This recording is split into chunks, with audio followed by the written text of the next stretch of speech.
عمر ایوب صاحب یہ بڑے کھانے شانے کھا رہے ہیں آج کل. آپ جا کے اسد کیسر صاحب کے, مولانا صاحب کے, اور پھر جناب اس کے بعد ایک جٹری سی سچویشن بن جاتی ہے حکومت کے ریکس پہ. وہ جناب دوڑ پڑتے ہیں, ایڈا بڑا گلدستہ چک کے پہنچ جاتے ہیں جناب مولانا صاحب کو. مولانا صاحب کی طبیعت خراب ہوا, بڑا عرصہ ہو گیا, اس کے بعد ٹھیک بھی ہو گئے سر. تو ہوں تیمارداری کچھ سمجھ نہیں آئی حکومت کی طرفوں کرنے. بسم اللہ الرحمن الرحیم. رانا صاحب بہت شکریہ. گرتی ہوئی دیواروں کو ایک دھکا اور دیں. اچھا, بڑا پرانا اسکول دے زبانی سن دے سا نعرہ ہے. یہی بات ہے, علی بھی وہی نعرہ چلتا ہے, وہی نعرہ چل رہا ہے. اچھا. وہی نعرہ چل رہا ہے. آپ دیکھ لیں شہباز شریف کے پاس یا جو یہ لوگ گئے تھے ان کے پاس دینے کے لیے, نیگوشیٹ کرنے کے لیے ہے کیا؟ اپوزیشن کی جتنی جماعتیں ہیں, اس دن ہم نے آپس میں جو بات چیت کی ہے, اس سے پہلے بھی ہم لوگ گفتگو شنید ہماری ہوتی رہی ہے. وہ یہی ہے کہ ہم لوگ آئین اور قانون کے لیے کریں گے. دیکھیے جی, ایک سٹیج آتی ہے قوم کی کانشنسنس میں, مطلب ایک سوچ میں. لوگ ابھی چاہتے ہیں کہ ملک آئین اور قانون کے عین مطابق چلے, رول آف لا ہو, ترقی ہو, ملک آگے بڑھے, انویسٹمنٹ آئے. یہ نہیں ہو سکتا کہ جی آپ نیچے سیشن جج سے لے کے اور اوپر سپریم کورٹ کے سی جے تک, اور آپ الیکشن کمشنر کے, چیف الیکشن کمشنر سے لے کے نیچے ریٹرننگ آفسر تک, اور آپ تحصیلدار سے لے کے تو اوپر آپ کا ریونیو منسٹر تک, اور جو آپ کا وزیر اعظم ہو اس کو بھی آپ کنٹرول کریں, اور سارے کے سارے یہ کتابیں ہوں. یہ نہیں ہوگا ابھی. نہیں تو ابھی کوئی نہ کوئی چیز ایسی تو ضرور ہوئی ہے اس کھانے پہ کہ فوراً ایک دم تیمارداری کا خیال آ گیا حکومت کو, شہباز شریف صاحب کو, مولانا صاحب کی. تو کوئی نہ کوئی ریزن تو ہوگا. What is that reason? آپ نے کیا ایسی کوئی بات کی ہے وہاں پہ؟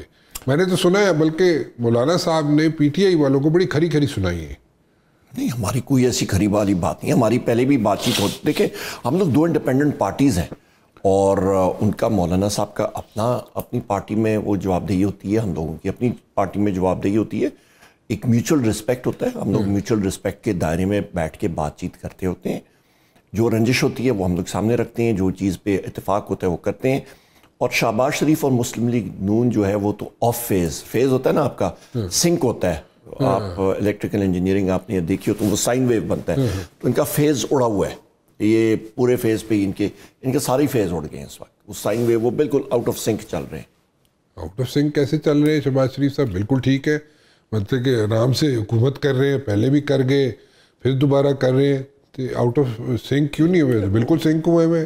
وہ پپٹس ہیں, چلا ان کو کچھ اور ہے. آپ نے جو کانسٹیٹیوشن میں رول ڈیفائن کیا ہوا ہے کہ آپ کا پرائم منسٹر ہے, آپ کے نیچے پارلیمنٹ, مطلب پارلیمان ایک سیپریٹ ہے, آپ کی جوڈیشری ہے, آپ کی پارلیمان ہے, اور ایگزیکٹو ہے. اس کے نیچے پھر آپ کے مختلف ادارے ہیں جو ٹولز آف دا اسٹیٹ ہیں. اس وقت وہ ٹولز آف دا اسٹیٹ جو ہیں وہ اوپر حاوی ہوئے ہیں. آپ سمجھیں کہ وہ ایگزیکٹو کو انہوں نے اپنے کنٹرول میں لیا ہوا ہے. کیوں؟ اس کی وجہ یہ ہے کہ ایگزیکٹو کے جو لوگ ہیں, جس میں شہباز شریف سر فہرست ہے, وہ رمضان شوگر مل میں اس کو NRO3 میں کہوں گا, NRO3 مل گیا ہے, اور اس کا بیٹا وہاں سے بری ہو گئے ہیں. اور دوسرا ایک آپ یہ دیکھیے گا کہ نیب نے جو ملیر میں لینڈ کی ڈیل ہوئی تھی اس پہ قائم علی شاہ کو اور اس کے ساتھ شرجیل میمن کو اور ایک بزنس مین کو انہوں نے نام اس پہ لسٹ پہ لائے ہیں, اور ان کے خلاف انہوں نے کیسز رجسٹر کر لیے ہیں.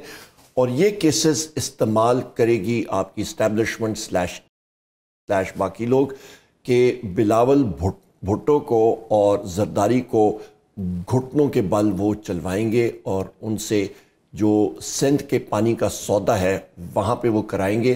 جو آپ کی 1 لاکھ ایکڑ زمین آپ کی چولستان میں ہے, جس کو ابھی تک اپنا پیپلز پارٹی نے کہا ہے کہ جی, اور سندھ کی عوام نے کہا ہے کہ یہ پانی نہیں جانا چاہیے, تو وہ ان سے بکوائیں گے. اور یہ ہوگا. اس کی وجہ یہ ہے کہ بلاول بھٹو جو بوائے بنا ہوا تھا آپ کے 26ویں آئینی ترمیم میں, مسودہ ادھر سے لا ادھر لا. 26ویں آئینی ترمیم جو ہے اس پہ جو بھی ٹاسک دیا گیا تھا بلاول بھٹو زرداری کو, وہ تو اس نے پورا کر دیا. وہ ایرنڈ بوائے تھا نا, ایرنڈ بوائے کا اور کیا ہے, واٹ ایور یو کال ہم, بٹ دا پوائنٹ از کہ وہ تو اس نے پورا کر دیا. ایرنڈ بوائے تھا نا. بٹ دا پوائنٹ از کہ ٹھیک ہے, آپ لوگوں نے بھی ترمیم جناب اس پہ اسموتھ سیلنگ ہوگی وہاں پہ. نہیں, ہم نے نہیں دی, ہم نے پارٹیسپیٹ نہیں کیا. ہم نے رانا صاحب, ہم لوگ پروسیس کا حصہ نہیں بنے. ہماری سیویئر ریزرویشنز تھی, ہم نے ریزسٹ کیا. ہمارے بندے انہوں نے ہٹوائے, ہمارے 5 بندوں کو ڈیفیکٹ کرایا.